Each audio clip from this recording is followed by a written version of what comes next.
Okay, welcome, ladies and gentlemen, to another Addy Chat. It's the 27th of January, Wednesday, just after 1600 on the East Coast. And I am pleased to be joined once again by former detective of Scotland Yard and activist, YouTuber, and online social media presence as well, Mr. John Wedger. John, thank you so much for chatting again. It's all right. How are you, Ads? I'm good, John. Yeah, and I'm looking forward to catching up with you. We spoke yesterday for a bit, but a lot has happened since we spoke last, especially in your country. Both of our countries, really, just a lot has transpired, and a lot of infighting going on I think both sides of the pond within the spheres that we work in. But yeah, how have you been? What have you been working on recently, John? What have you been up to recently? Well, I've sort of taken a more of a low key social media profile. You know, last year was a busy year. I mean, I had 2 million views on my videos on YouTube. I don't know how many on Facebook, and that was actually one of the quiet years for me. 2019 was probably the busiest year when I was running a million Facebook views a month. But it's an emotive subject, child abuse, and especially when you then start going into the satanic ritual abuse, it becomes very dark. And unfortunately, there's a lot of traumatized and damaged people that want help and they come your way. But you know, I had a team that was forever growing, but then infighting occurred, and it just got endemic, and it spread like a cancer, and it just all fell apart. I mean, I was warned from the very start by a criminal profiler who just said, always work on your own, especially when it comes to child abuse, because you're just going to suffer exactly what I suffered, you know? So it was all predictive. And this is someone who knows how it works. And you get that a lot with the survivor groups. They all fight amongst each other. They can't get on. And, you know, it's just one of them things. It's one of them things. It can be explained, psychology and all that. I mean, I'm not a psychologist. I'm not a counsellor. I'm no longer a detective. All I am is a former whistleblower who's going out there and podcasting. But some people had higher expectations of me, and I think there was a bit of idolatry coming to it. And then you get organised trolling as well. And these are just people that just love to hate, you know. They just love to hate. Haters love to hate, and hurt people hurt people. And for those that don't know, John Wedger, his principal work now that he's retired has been child abuse and specifically child sexual abuse. And we actually covered that in previous interviews where John talks about his beat work in investigating the prostitution in London and how sex offenders would hide by skipping boroughs and living on the water canal there along the Thames. And I just wanted to ask you, because I had reached out to Wilfred Wong, who is a researcher and a guy who knows a lot about this particular topic. Is it true that he got arrested, Wilfred Wong? Yeah. Let's sort of go in a bit of background of Wilfred. Wilfred is a former barrister, lobbyist. He's a Singapore national. He was in the military in Singapore. He's a tough guy, Wilfred. Intelligent guy. He's a man of God, and he's someone who really cares dearly about children and protecting children. And he is probably globally one of the most premier campaigners for exposing what's classed as SRA, satanic ritual abuse. I've worked closely with Wilfred for a number of years.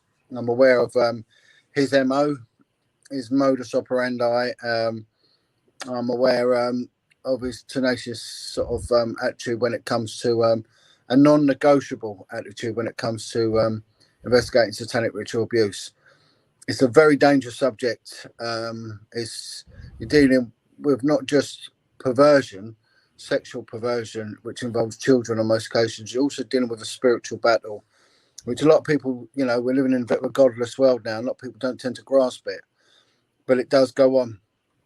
It's like someone said to me, I don't believe in God. I said, well, it doesn't matter, but God believes in you. And if you believe in God, then, you know, the converse is true. There is the flip side of it, which is Satanism. and Satanism is all about blood rituals. Wilfred is currently remanded in custody in a quite a notorious prison in the northwest of England. He was arrested on the 4th of November. The national newspapers put it out that he was a knife wielding child abducting kidnapper. It isn't the case. Can't go on too much. It's an ongoing case. In my opinion, it's a rescue attempt that has gone wrong. In my opinion, there's a child there that was in need of help, and Wilfred came and helped, and it's gone wrong.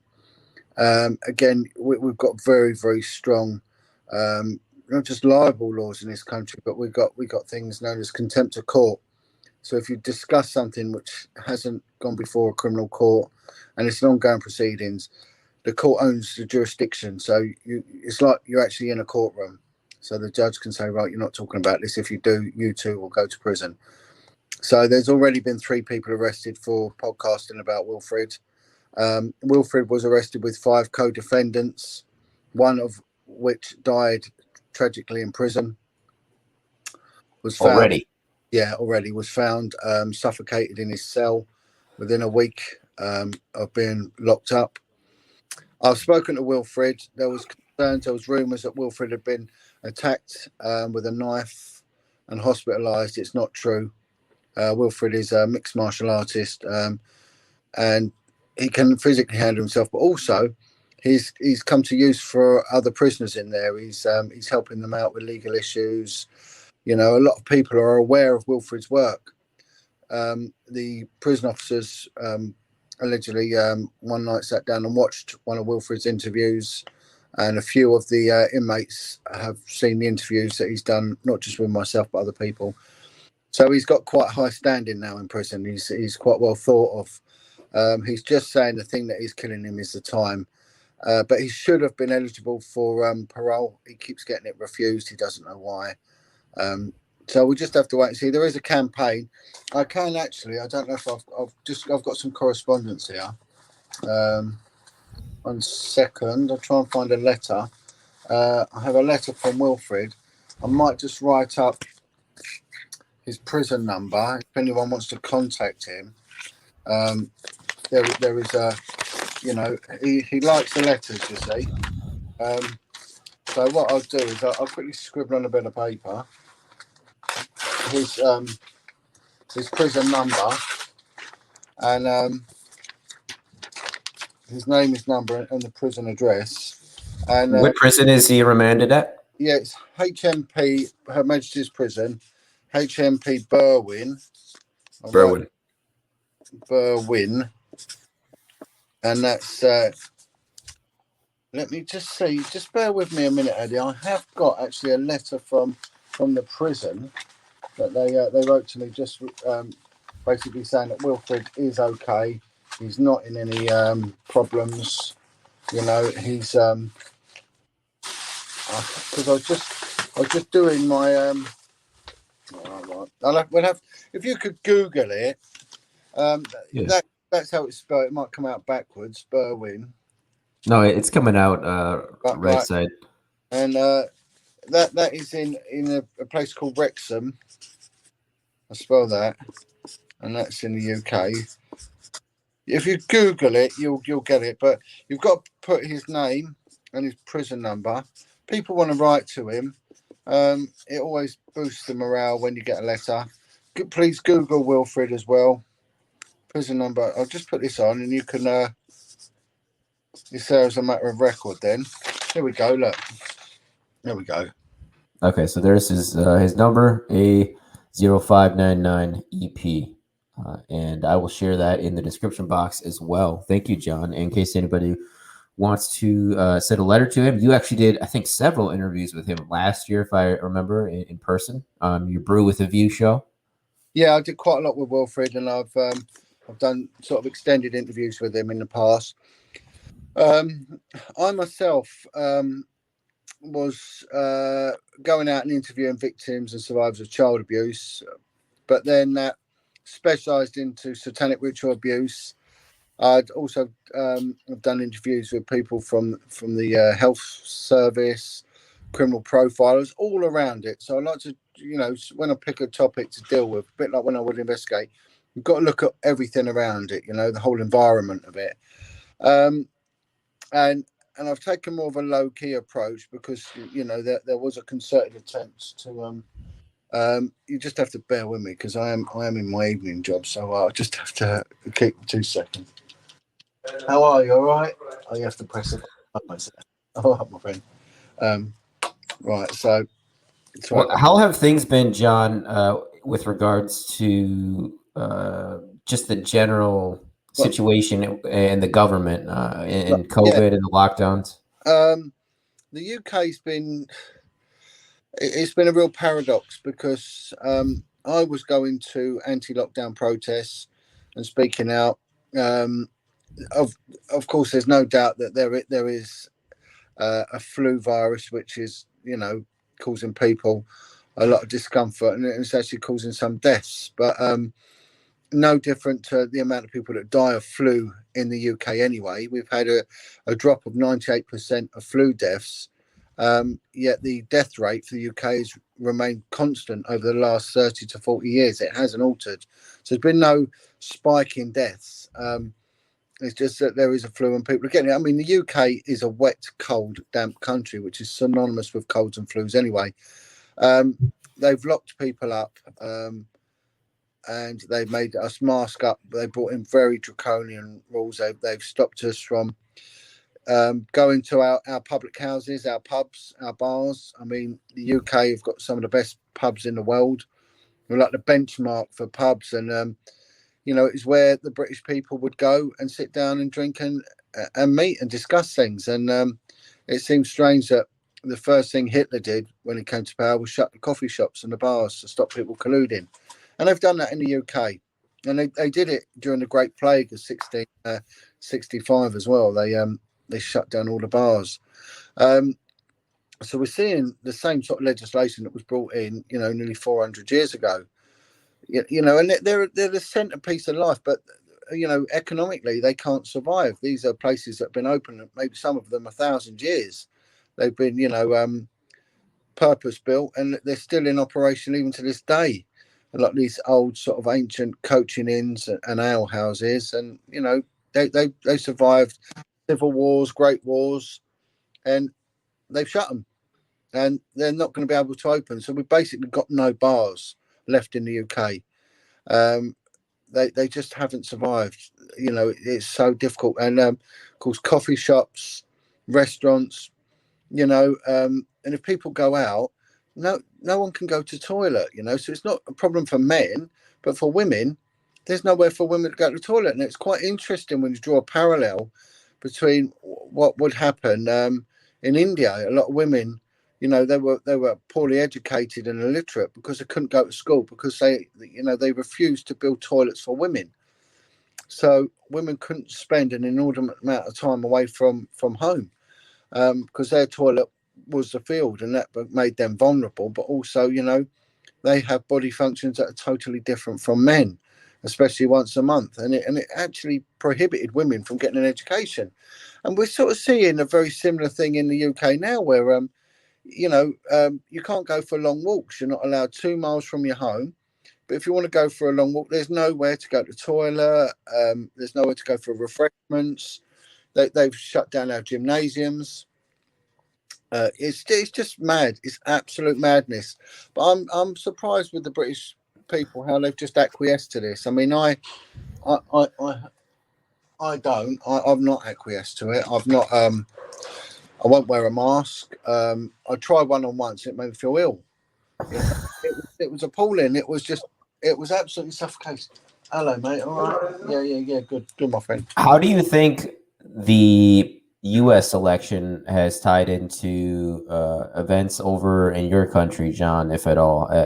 And have you seen a difference since the election results or the 20th? I think from what I've seen, you know, there was a lot of people, especially in the sort of environment, you know, in the political stance that I'm sort of in. People were hoping that Donald Trump was going to be this sort of savior. You know, there was rumors going to release names of all politicians that were paedophiles, and it never happened. I Yeah. never personally held out any hope for it because he had all the time in the world to do it if that was going to happen, but it didn't. And then the QAnon movement, and it was all just wait, the last day in office, he's going to do it. He's going to, and just it came and it went, like any other day. And I think people should be very careful about putting all their eggs in one basket and having this idolatry that one person's going to save the world. I mean, he didn't do it. He did his term and he left, and it was just the same. I think Biden, especially the inference that this man is a sexual predator. That's the sort of vibe that we get over here. This man got a very, same here. checkered sort of past, and the rumor control about this man is unbelievable. So, I mean, politically over here, it's just a waste of time. It is a waste of time. I think the British people have realised that. We've got the left wing and the right wing, or we call them the red and the blue, but they're just two wings of the same bird. They're two cheeks of the same arse. They're they make no difference whether the red gets in or the blue gets in, the left gets in or the right. None of them seem to make any difference. Now, it doesn't seem to be a choice. I think there's really a lot of no confidence in Boris Johnson because he hasn't seemed to stand up for us. He hasn't stood up for our businesses, and we're going to face a monumental financial backlash through this lockdown. That statistically there's hardly anyone under the age of 40 that's died of it. So those that are fit enough to go and work should be allowed to go and work. People are being locked up and not allowed out. They're getting lazy. They're putting on weight. Depression is going up. Suicide rates are going up. So whatever extra deaths they are because of COVID, which at the moment statistically, and we've got to look at the stats, they don't add up. It doesn't warrant a lockdown because more people are dying this year than they did last year or the year before. In fact, there's less people dying. Right. Yeah. I'm obviously a little biased because I'm American, but it has been my contention that the Trump coup or the presidential election of this year has really been kind of the pivot point for a lot of these worldwide lockdowns. But what are your thoughts on that? Do you think that since Biden has now secured power, as far as we can tell, are we going to see an easing of that worldwide or in certain countries, do you think? Well, again, it says in the Bible, by their fruit shall you know them. They can say all they want, and they promise so much before they get into power. I'm going to do this. I'm going to do that. They always appeal to the working man. They always try and build safety, saying we're going to put more police on the streets. We're going to do this. And none of them ever do. We just financially get worse and worse and worse. So until you actually see positive actions, I would put no faith in their words. Their words are cheap. Their talk is meaningless, but it's the actions that count, So what they're going to do, what actually is he going to do? Well, if you're going to do it, then crack on and do it. And if it's positive and it brings jobs, it brings prosperity, it brings hope, education gets better, family system gets better, where single parenting drops, crime drops, and something good's coming. But if it doesn't happen, and house prices need to drop as well. It needs to be affordable housing that people can pay off. Mortgage rates need to be low. All these simple things. Mm. But if they're not going to do it, then what's the point? It's the same as anyone else. And it's but in the UK, people are giving up. They are really giving up, and it's changing people's psyche as well. So before, you would stop and talk to someone, you would shake their hand, someone would give you a hug. Now people jump out the way from you. They stand back, and if someone we go in a shop and they put money in your hand, they drop it from a great height. There's no physical interaction, and they see you not as a person but as a mound of rotting bacteria that's going to kill them. And you see the horror in people's faces. It's unbelievable. I mean, I was walking the dog the other day and there was a couple and they held their breath as I walked past them. So I stopped. They couldn't walk past me. They stopped and they were going blue in the face, they were going to pass out. And I just thought, my God, what an insult, it's just, it's insulting. It's just ridiculous. And And it shows the reluctance of people to get involved and to make a change. But something needs to happen because businesses, right, are now going to reevaluate what they need and what they don't need. Do they need office space anymore? Because people have worked from home, right? And there's so many jobs now that are going to be supernumerary that say, well, we survived without you during lockdown. Well, we don't need you now. They they refused us 2 years ago in the UK. We get the least amount of bank holidays. We call them bank holidays, days off, national days off, than any other country in Europe. We work longer hours in the UK than any other country in Europe. I think Portugal has 3 times the bank holidays we do, and they retire at 50, whereas we retire the latest. We're now into our 70s before we retire in the UK. It's just mad. They work you to death. So they requested one extra bank holiday for the British people, and it was refused on the grounds that financially we couldn't afford it. They've imprisoned us for 1 year. Our children have not had an education for a year, and it's the same as trains and buses. Well, you're seeing buses in London that they're running with no one in them. They're empty. And there's bus after bus. They're running a normal schedule of empty buses.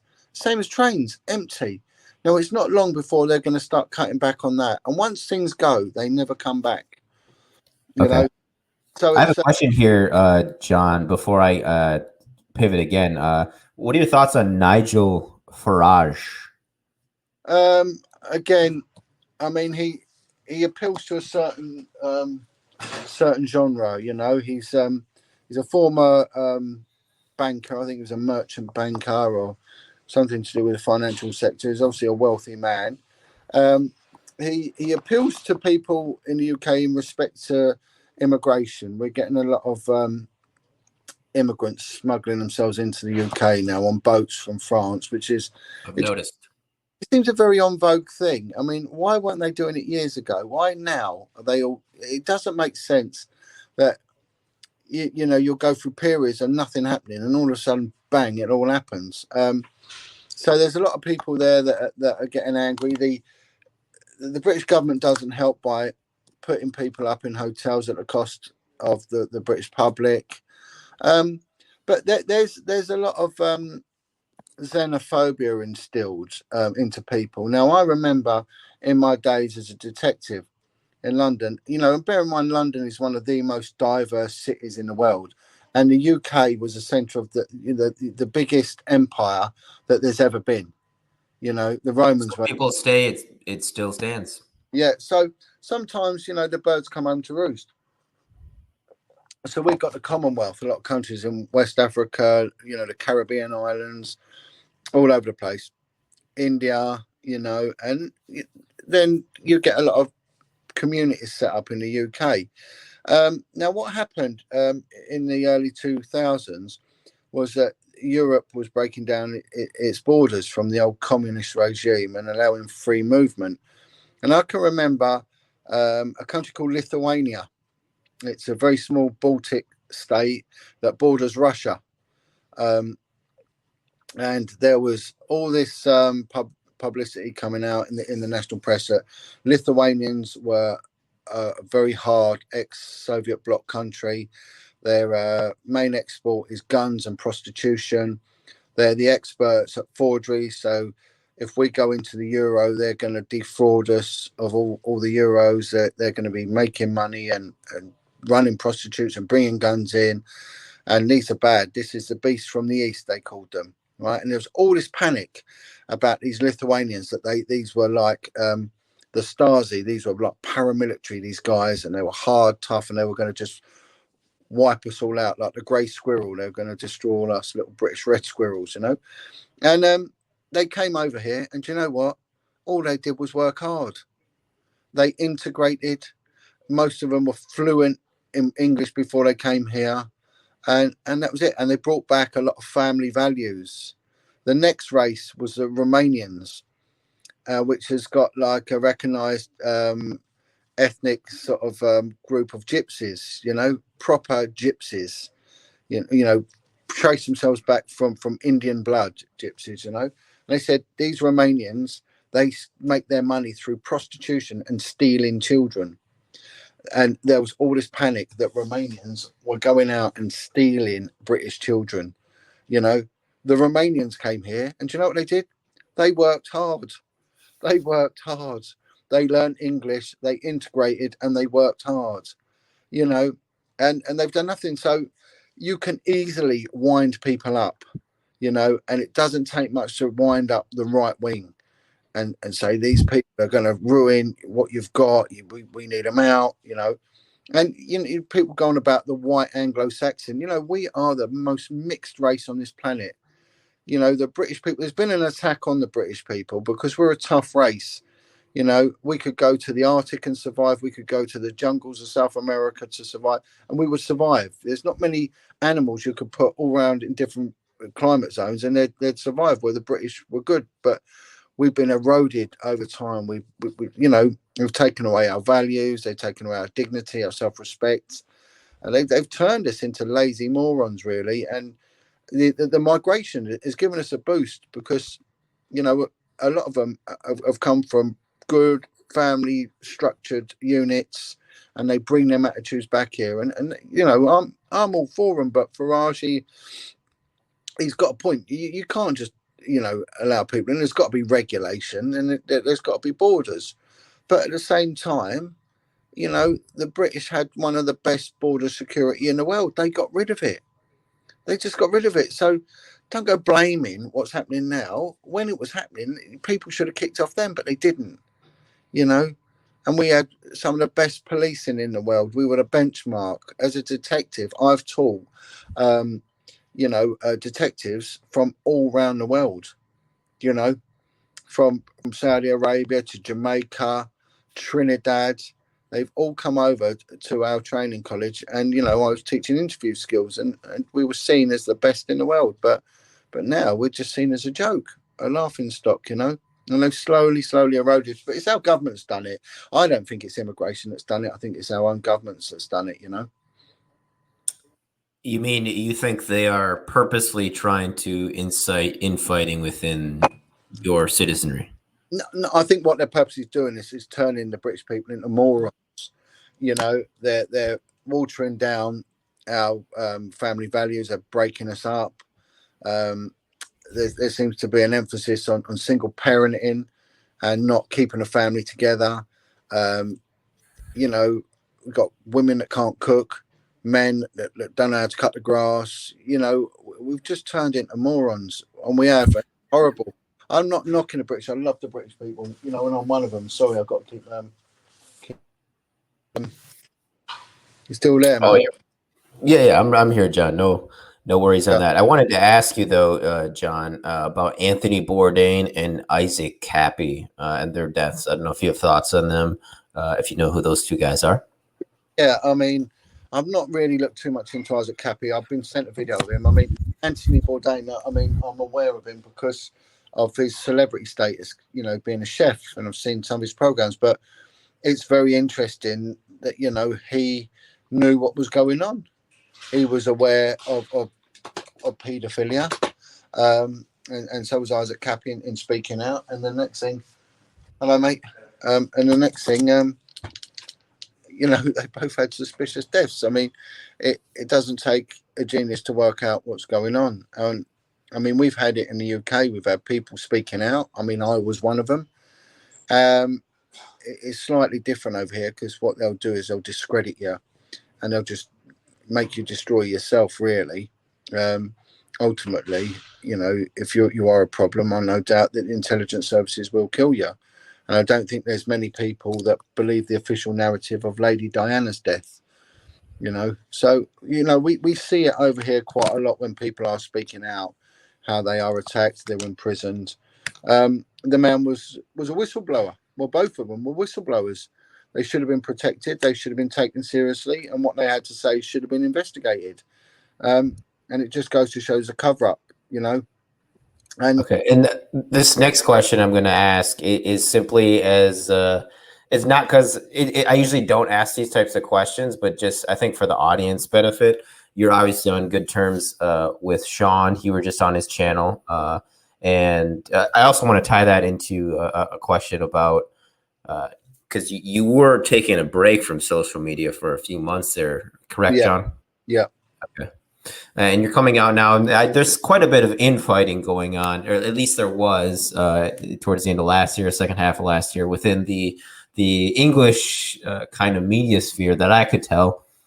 And some of my sources told me the same. But I just wanted to get your comments on that because I know there's a few people in the audience that would really like to hear me ask that and hear what you have to say.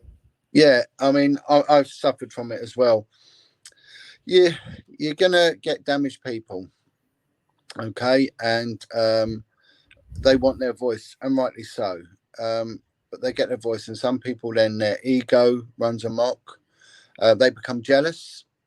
So there will be people that are jealous of Sean's profile. They'll be jealous that he's getting an income.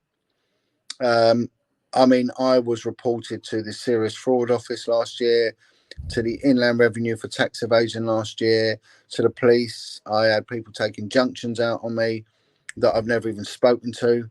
You know, if I raise money, people getting onto the funding sites and getting them stopped, saying I'm stealing the money. So whatever you do, you get attacked and attacked and attacked because hurt people hurt people. You're dealing with a lot of dangerous people with a past, and some of them it's their ego, some of them it's pure hatred. You can absolutely see hatred in their eyes, you know, and they're going to get it. And Sean's had a rough ride, and you know, I bet if you get any sort of actor, you know, famous actor, I mean, they won't answer their own mail. They'll have an agent doing it, and they'll have an office that will go around and trawl through things. But they must be getting bags and bags of hate mail, which they never get told about, you know. So, but when you do it on your own, you're the adjudicator. You're the one who filters the things through. They come through to you. And if I do a video, it comes up. John Wedger's this, John Wedger's that. And it's the same people. It's a handful of people. But I didn't really take much notice in some of Sean's interviews. Some I do. I'll talk to ex-criminals, providing they're helping. They put it behind them, and they're doing good with what's gone on in their lives. So they're using their experience to help others steer away from it. I've got no interest in talking to anyone who glamorizes crime. None whatsoever. Sean may have a different approach. I've never rubbish Sean or denigrate him, but he may, you know, and it might be that in doing so, that's dangerous, you know, and some of these people may well be active criminals, and they might be people that are mentally unstable. And if you upset them, then they do what they know best, and that's just to hurt. So, yeah. And you can, I want to say this too, John. I agree. I think a lot of it is based in envy of him, and I do want to make that clear too. Despite the fact that he may have made a mistake, he is, I think he's kind of peerless in England as far as the podcasting sphere goes, and his interviews are great. I think his question asking is a really great model for people who want to be great interviewers. So. He's doing great work, and everybody has their own type of work ethic. So, I just wanted to ask about that because I know people want to be podcasting inquire. Has really taken off now. I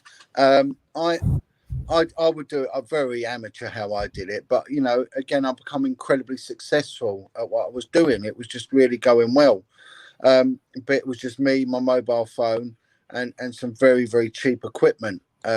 And I just I noticed that, John. You definitely took off. I think last year, particularly on YouTube. I know you mentioned your numbers weren't in aggregate as big as they usually are, but I noticed all of the Englanders' YouTube subscribers really shot up, yours included. Because you only had a couple thousand, I think, to start off the year. Now you're getting up there. So that's great.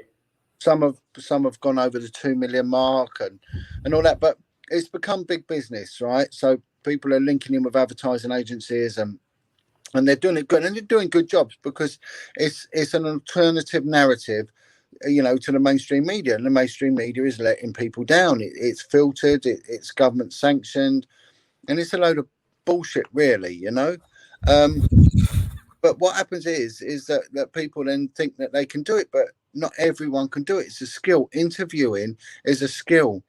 Holding your audience is a skill, but being able to orate in front of people is a skill. And then all of a sudden, I think they try it. I lost you there for a sec, John. I think you might have turned your mic. I'm back in with you now. Yes, sir. I got you. Right. Okay. It's just someone rang and I've just had to cut me out.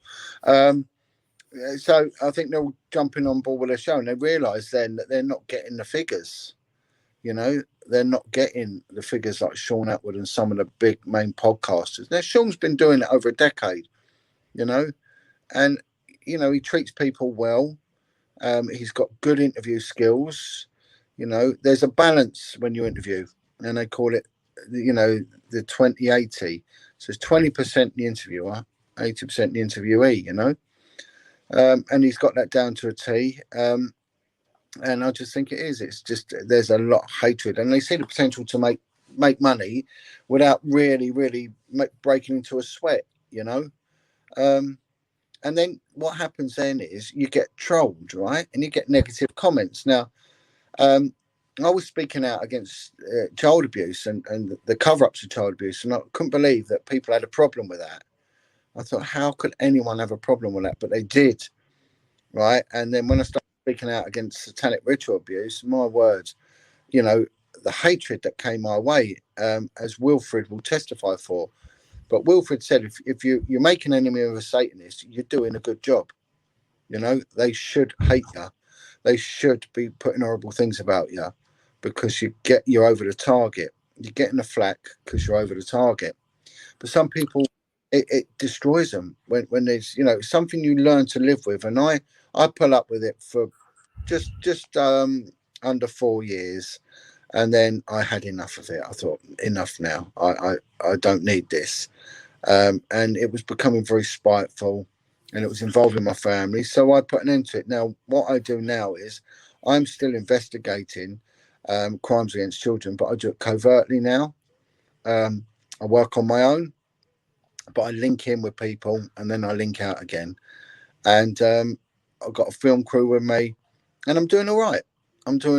You know. The thing is, because I'm not high profile, people aren't donating into me, whereas before they would donate in, and that money would fund it and it would help people. You know, a lot of money was going to people that was in help, you know.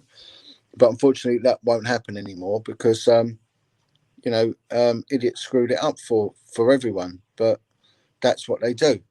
But Sean will get through it, but he just needs to be careful. I think he needs to be careful because some of these people, I think they've got a screw loose upstairs, you know, and they could be a little bit dangerous, you know. Yeah. And you organized, or you were planning on organizing a protest last year, and then authorities came in and talked to you, correct, about shutting that down, or they just requested that you didn't convene? Is that correct? Yeah, the Metropolitan Police's Public Order Department rang me up on a Saturday morning. The protest was going to be the 9th of May, and then the lockdown started, and then they start bringing in the unlawful gatherings. 3 people or more was deemed unlawful, and we was having massive interest from all over it. We was really on way to probably having one of the biggest protests, you know, in recent years. So the Metropolitan Police rang me up. It was a sergeant, and he said, "Look, John, I'm Sergeant so and so. It's about your protest you're organising." He said, "We know who you are." He said, "There's a lot of lads in the office still remember you. You've got a lot of respect still, and we deem you as honourable." He said, "We've been monitoring your Facebook, social media for quite a while now." But he said, "Words of advice, John. Don't do the protest. Firstly, it will be illegal and you'll get nicked, right? You'll get nicked and you'll be arrested, you know." And he said, "You know, we don't want to do that. We don't want to arrest you. We want to work with you." Now, I can live with that. So I cancelled it. And, you know, and the whole team, we stood people down and it just got, boom, it just melted away, which was a shame. You know, we was really on a roll. Things were getting big. You know, I was getting recognised in the street, and lorries would stop and the driver would wave at me and shout "well done," and people would come up to me and hug me in the street, and yeah, it was crazy. But you know, the message did get out there. It's a shame. It really is a shame because we needed the politicians on board with us. We needed to take it to. We've got the House of Lords. We've got the Lords and Ladies, which really are the final sort of arbiters on our legal system. So our politicians can pass a law, but to the House of Lords, because we've still got a feudal system really running in the country, where the posh make the rules and the poor don't, So as much as they say it's democratic, it's not. It's very, very ancient, the British system, and it's been a benchmark of so many. So we needed that all these people on board, and one way of doing it was for a protest through the media, but when unfortunately when the authorities speak to you, they're giving you like a gypsy's warning, as we used to say. They're giving this to the gypsies, take the warning, because next time, it's not going to be so polite.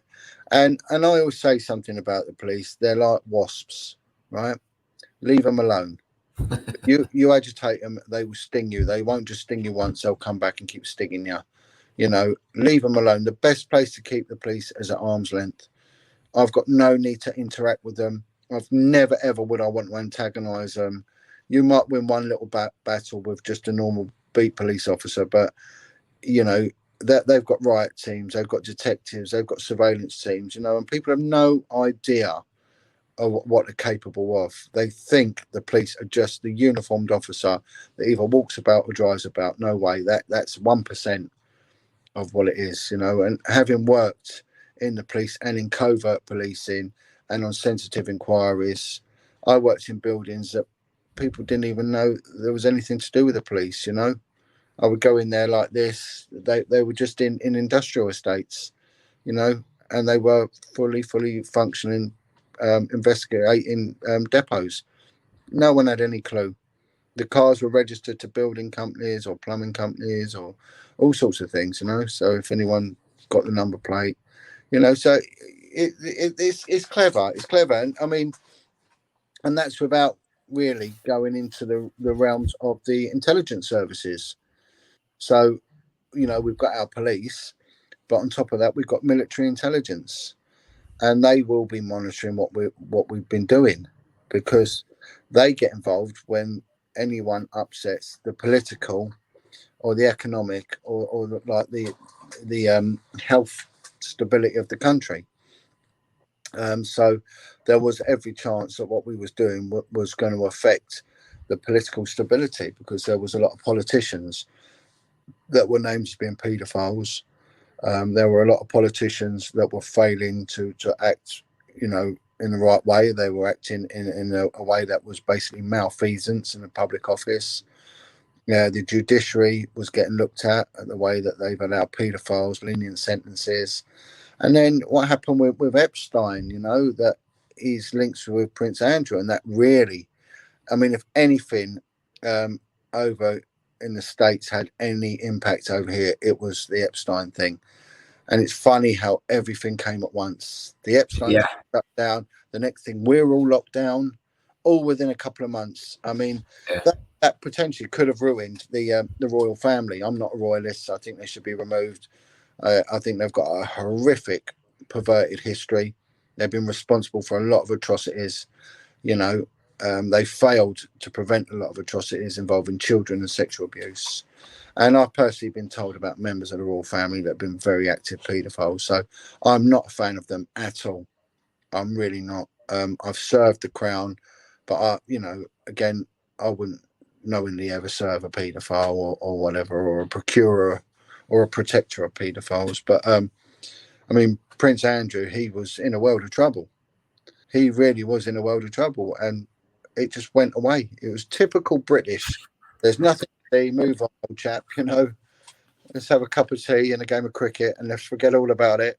And it went away, and it actually went away. I mean, had that carried on with the momentum it was, now that's where Trump could have really, really sort of made a name for himself if he'd have continued and pushed and got behind that. but it seemed everyone was dirted by Epstein. You know, even Trump had Yeah.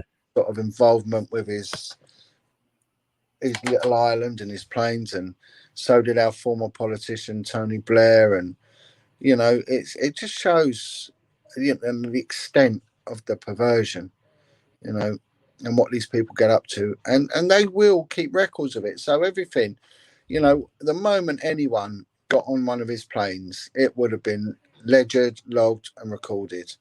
And the moment they stepped out, and they, you know, they were having sex parties and they were having sex with children, you know, and that's what was going on.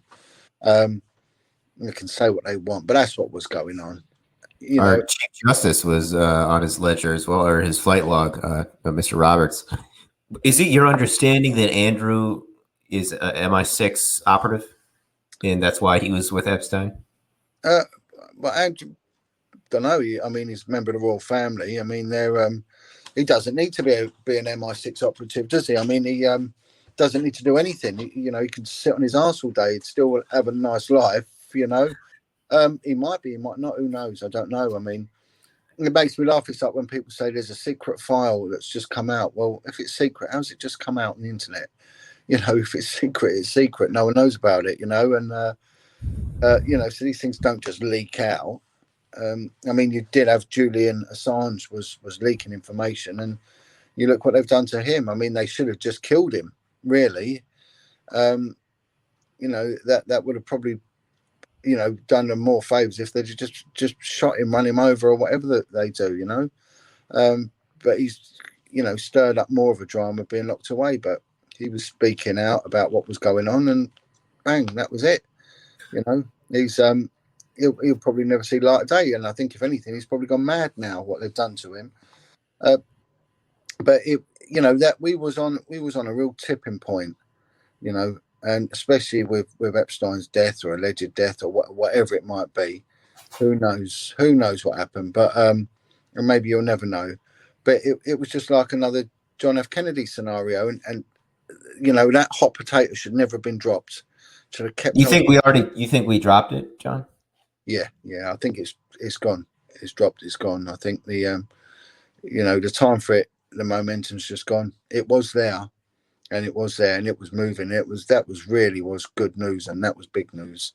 But now you pick up a newspaper now, all it is COVID, COVID, COVID, COVID, COVID. There is no news. There's not one mention of a volcano going off, a riot, a murder, nothing. Everything. One second, if you just bear with me a minute, Ed. No worries. No worries. Oh, yeah. Good. So I am going to ask John next a little bit more about Mr. Epstein and another royal question as well before we wrap up here, getting to the top of our hour. I had a question for you, John. Did you, when you were still in, you know, in the workforce, did you do projects with MI6, or did you work with them at all? Not knowingly. I went to meetings when I was dealing with paedophiles in these bizarre buildings that were just like these concrete shells, and I met with members of the intelligence service there. I've been to intelligence meetings with them, and they would supply information about certain paedophiles coming to note, and it was really big eye opener because I'd meet up with intelligence operatives from all different sectors of society. So there was myself and another officer for the police. We had the national crime thing, so it's a bit like the FBI. It's a national thing. So we had the national crime thing. We had people from Interpol. We had people from the Postal Service. They had paedophile information officers, Postal Service. The tourist industry had people. The customs at the airport security had people. We had people from the national health, from private industries, from the intelligence services, and we'd all share information about paedophiles. And every now and then, information would come through about, you know, what certain politicians, you know, that came to notice for certain things. And it was very interesting, you know. But that was, I never did joint operations like that with them. never, sometimes they would have an interest in certain things you were dealing with, but never really sort of had any need to. But I know that the unit I was on, a couple of officers that then got seconded to a unit called SIS, and it was, I don't know what that stands for, Secret Information Service or something, I don't know. And it was where the intelligence service and the police would work together, because they were civilians. They were civilians. They were military intelligence, but they were civilians. And whereas we weren't, we weren't civilians. We were warranted officers. But they were civilians. So MI were civilians, but a lot of them have come out of the military, and a lot of their operatives are military, and some of them are armed as well. But they started getting involved in drug importation cases and all sorts. So they opened their remit, when the terrorism died down, especially with the Irish terrorism. They a lot of them had nothing to do, so they started getting involved with criminal matters. It started getting farmed out. But again, they're a bit of an anomaly. I know a former MI6 officer who speaks to me quite a bit and tells me bits and pieces. But I spoke to a former intelligence guy the other day, and I might be doing a bit of work with him regarding tracking down paedophiles. But apart from that, I have no interest really in it, to be honest. You mentioned the royal family and that you're not a royalist. With Meghan and Harry moving to California, it adds a bit of credence to the question I'm going to ask, which is, do you think that the Queen is still holds ultimate sway over the West in a way that people don't understand anymore? Yeah, I think the UK is the tail that sometimes wags the American dog. I think there is a lot of influence there, and I think it goes a lot deeper. I think the Vatican has got a say in a lot of what goes on. I mean, if you look at the Vatican, if they was to call to arms, a bit like an Islamic State calls to arms, when you've got various Islamic countries all banding together. Well, what if the Catholics were to do that? They'd have all of Central and South America. You take countries like El Salvador, they're 95% Catholic. They would have the Philippines. 90% of Europe is Catholic. 90% of Southern Ireland's Catholic. So if they were to call to arms, my word, the Catholics would be a formidable force. Like with the Islamics, their situation, a lot of Africa is Catholic. We're not talking Christian, we're talking Catholic, Roman Catholic. So I think that they hold a massive sway in what's said as well. And when the Queen meets with the Pope, a lot's going on there. And these are ancient people.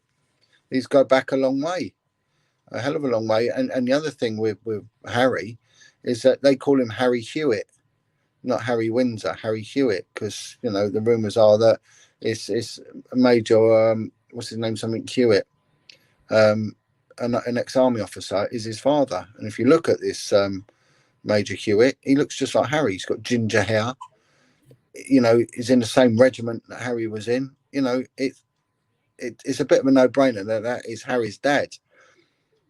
Looks totally different. He's got, he's loved. The English, the British love Harry. They think he's all right. William, not so much. Charles, I don't think anyone's got any respect for that man. They think he's weird, And I've heard some. Anyway, I can't go on about it. What I've heard, but yeah, I think the Queen's going to probably hold down as long as she can, really, because the alternative is that Charles takes the crown, and I think that would be a disaster, and I don't think they'd allow it either. I don't think it'd be allowed. But there's a lot of unanswered questions now, and people have moved away from that old discipline. Serve the Queen and country and stiff upper lip and all that. I think that's gone. I think a lot of people just can't be asked with the royals, but the Commonwealth is a big thing. It's an economic thing as well, And if you look at, when Britain had its empire, they had all these little outposts where they monitored who came in. You can't go into the Mediterranean unless you go past Gibraltar. You know, Gibraltar still it's like mini England. I don't know if you've ever been there. It's this I tiny. haven't. I know it's in World War II. It was highly valued, and people thought there was going to be a battle there because of its strategic importance and location. And they even made like tunnels, which they had to fill in the years after the war. I think a few of them are still active, but they had to fill in a lot of the tunnels just because they were too dangerous. I would say just visit Gibraltar, just for the novelty effect. It's more British than Britain. You've got the old British Bobby, in the Mediterranean sun. It's just 9 miles off the coast of North Africa, walking about, and it's all the British shops. Everything's in sterling, and not in the euro. British pubs, fish and chips. It's incredible. You think even things like the phone boxes and the post boxes and the curbstones are all British. They brought them all over there for it. It's a very, very odd place. And then you had Hong Kong.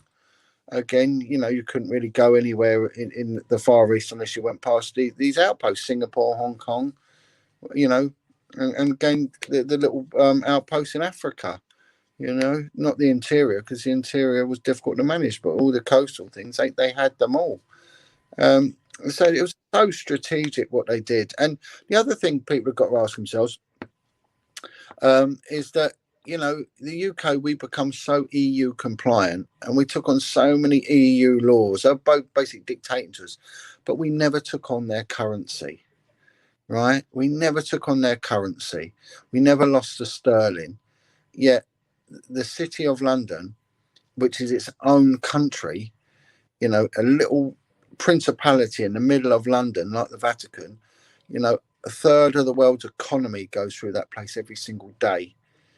It is a financial hub of the world.